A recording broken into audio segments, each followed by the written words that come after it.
Takulandirani mwezi wa Juni. Talandiridwaso mwezi wa Juni. Ambuye watikondera tafikaso mwezi wa Juni. Lero ndi pa 1 Juni pakati pa chaka mwezi wa number 6. Tamvetserani. Mwezi wa Tauja, mwezi wa Mei, timapempherera kukumbukiridwa ndi Yehova. Kuti Mulungu atikumbukire mu nyengo zathu.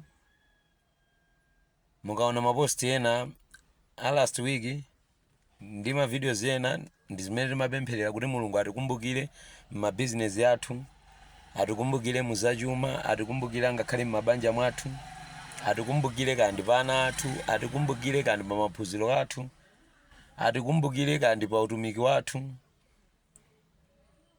Koma ndi Yehova okhulupirika, ndi Yehova ochita. So tafika mwezi uno, mwezi wa Juni, umene lero lili pa 1 mwezi wa number 6, imene ndifuna kutsimikiza kunena kuti Mulungu watikumbukira. Endi chipambano chilipo ndipo chachitika. So pamene Mulungu watikumbukira, pemphero lathu, mutu wathu wa mwezi uno ukuchokera pa buku la Exodus chapter 13, verse yake ndi ya number 22-23. Exodus chapter 13, verse yake ndi ya number 22-23. Bible likulankhula mawu kunena kuti anawatsogolera ana a Israeli masana ngati mtambo, madzulo ngati moto. Anawatsogolera ana a Israeli masana ngati mtambo wala, madzulo anawatsogolera ngati moto. Tamvetserani. Pa nthawi imene ana a Israeli anakhala ku ukapolo zaka 70, Mulungu idakwana nthawi adawakumbukira. Atawakumbukira ana ake, Jehova adatumiza Mose mtumiki wake ndikupita ndikukatulutsa ana a Israeli kwa Igupto. Mvetserani, Mulungu atawakumbukira ana a Israeli kutuluka mwa Igupto, sadasiye chimodzimodzi. Poti ndakukumbukirani mwatuluka basi nkwasiya ayi. Bible likulankhula mawu Exodus chapter 13 verse yake number 21, 22, 23 akuti ndipo adawatsogolera masana ngati mtambo wala, madzulo adawatsogolera ngati moto. Mulungu akatikumbukira, mvetserani, sangatisiye chimodzimodzi ayi.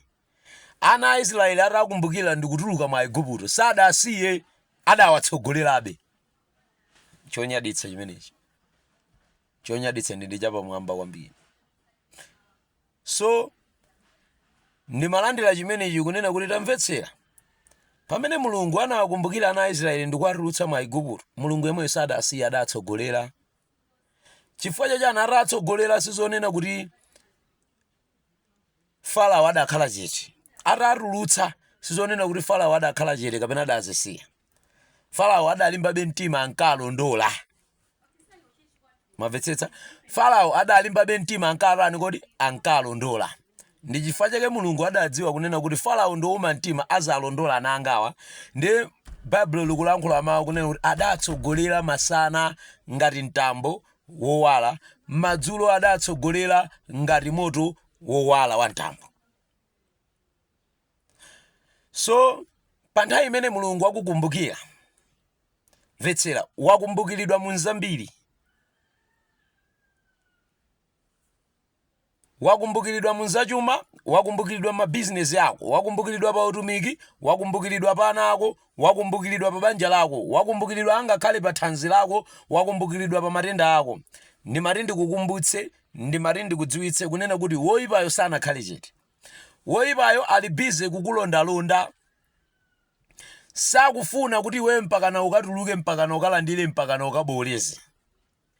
Koma tigwiritsa ntchito verse ya Exodus chapter 13 verse yake number 21, 22, 23 kunena kuti Mulungu mutakumbukira ana a Israeli kuwatulutsa mwa Igupto, simudasiye. Mudatsogolera masana ngati mtambo yakamoto, mudatsogolera masana ngati mtambo wala, mudatsogolera madzulo ngati mtambo yakamoto.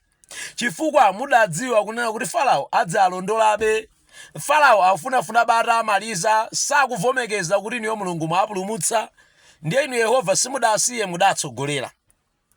So nimafuna ndikukumbutseni, nimafuna ndikulimbikitseni kunena kuti pa mwezi uno, mwezi wa June, kuchokera mwezi watha mmene Mulungu atikumbukira pa mapemphero athu oti Yehova atikumbukire, Yehova akumbukire madya athu, Yehova akumbukire zachuma zathu. Pamene Mulungu atikumbukira, Mulungu yemweyo atitsogolere pakukumbukiridwa kwathu. Pemphero lathu likalelona kuti mwezi uno wa June kuyambira lero pa 1, Yehova nditsogolereni ngati ana a Israeli mudatsogolera. Masana munkatsogolera ngati mtambo wowala, madzulo mmatsogolera ngati mtambo wa moto. Tsogolerani Yehova business yanga, tsogolerani Yehova zachuma zanga, tsogolerani Yehova anga khale thanzi langa, tsogolerani Yehova anga khale ana anga, tsogolerani Yehova anga khale utumiki wanga, tsogolerani Yehova china chilichonse changa. Muchitsogolere ndi inu. Masana mudzionekera mu nyengo zimene inu mukufuna, mudzionekera m'maonekedwe amene ali opsa, mudzionekera m'maonekedwe achikoka. Madzulo mudzivalaso, mudzibweraso, mudzinditsogolera mu mphamvu yanu ya moto onyeketsa.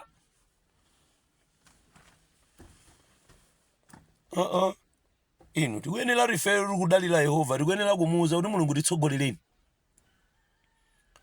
Ndipo sitikutsaliraso na mwezi uno, sitikutsalira palibe sokubwerera mbuyo nkhani ya pemphero. Tikuyenera rimuza mbuyo zonse tizimuza rumupemphero. Inu ngati mutsalire zimenezo ndi zanu, koma tidziwitsane pano kunena kuti Yehova pa nthawi imene adawatulutsa ana a Israeli mwa Igupto sadawasiya chimodzimodzi, adawatsogolera.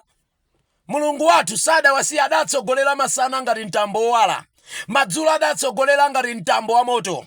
Ndimafuna ndilankhule ndi wina wake, ndimafuna ndikumbutse wina wake kunena kuti kuyambira mwezi watha mmene takhala tikupempherera kunena kuti Mulungu atikumbukire, Mulungu atikumbukira. Khulupirirani kuti Mulungu atikumbukira muzachuma, atikumbukira m'mabanja, atikumbukira kumbali zonse za moyo wathu. So pamene walimaliza kutikumbukira Yehova, tikumpempha Iye atitsogolere. Sitikufuna zimene atikumbukira nazo tikaende nazo tokha, tikhoza kugwa nazo. Zachuma zimene ukumbukira nazo ni nzambiri, nzochuluka. Thanzi limene ukukumbukira nalo ni Yehova lopsa, loti anthu ena akadzilisirira ufuna oluwononga. Zachuma zimene ukupatsani nzambiri, zonena roiba yakhoza kupatsani nzeru zolakwika inu nkukaonongeka nazo. Banja limene ukukumbukira nalo ni Mulungu lodalitsika, limene anthu ena ake sagona nalo tulo. Ukwati umene mupanga inu anthu ena ake sagona nalo tulo. Ndiye tikupempha Yehova atitsogolere pamene atikumbukira. Farao atatulutsa ana a Israeli, atalola ana a Israeli kuti apite, sanakhale chete, ankabwera mbuyo mwawo.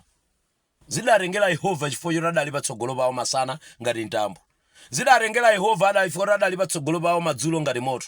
Zidapangisa kuti Farao asakwanitse kuwawononga. Ndimati ndikukumbutse m'bale wanga, ndimati ndikulimbikitseni brother and sister, mayi anga, bambo anga muli apa, ndimati ndikukumbutseni kunena kuti pamene Mulungu wakumbukira moyo wanu, pamene Mulungu wakumbukira banja lanu, pamene Mulungu wakukumbukirani m'madwale anu, muthanzi lanu, vetserani, tikuyenera tinkakamire Mulungu kuti nditsogolereni. Ndisayendenso ndekha, nditsogolereni. Mene mwandikumbukira ine nditsogolereni, pa zachuma zangazi mwandidalitsa nazozi nditsogolereni.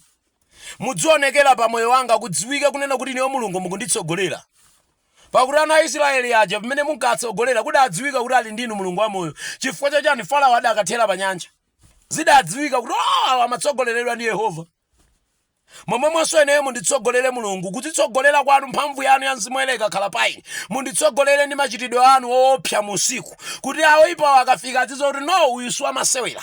Munditsogolere masana ndi mphamvu yanu yakuyera. Kupezeka kwanu Yehova pa moyo wanga kupangitsa kuti ndifikire mulingo umene sinkanenera kufikira. Chifukwa ndikutsogoleredwa ndinu Yehova. Ndifikire malo amene sinkanenera kuponda. Chifukwa ndikutsogoleredwa ndinu Yehova. Ndikadye ndi mabwana m'mipando m'mafumu pamalo pamene sinkanenera kudya. Chifukwa ndikutsogoleredwa ndi ndani kodi? Ndinu Yehova Mulungu wa moyo. Inu ndi Yehova mumakwanitsa, mumatha china chilichonse. Palibe sokwina kumene ndingathawire, ndingafunefune thandizo langa. Ndi kwa inu Yehova. No matter what ndine woyenda motani, sindikusamala kuti ndayenda motani, koma Tate wanga ndinu. Mpulumutsi wanga ndinu. Thanthwe langa ngaka yanga ndinu Yehova. Sindikusamala kuti dziko dandiweruza motani kapena zimayenda motani, kapena ineyo mwini yake ndayenda muchimo motani, koma ndikudziwa kunena kuti kubwerera kwa inuyo nkokoma. Ambuye akudalitseni pamene mupanga chisankho chopemphera mwezi uno, mwezi wa June, kuti Yehova nditsogolereni. Ndikupemphererani kwina kulikonse kumene muli kuti pemphero lanu likhale lonkumbutsa Mulungu, kuti Mulungu mmene mwatikumbukira ife mu nyengo zathu, mmene mwatichiritsa, mmene mwatidalitsa, titsogolereni. Exodus chapter 13 verse yaka number 21-22 mpaka 24. Mulungu adatsogolera ana Israeli mpaka adapambana. Yehova atitsogolerenso ife pamene watidalitsa ndi kutiwolotsa mu mwezi umene wangothawa. Amen.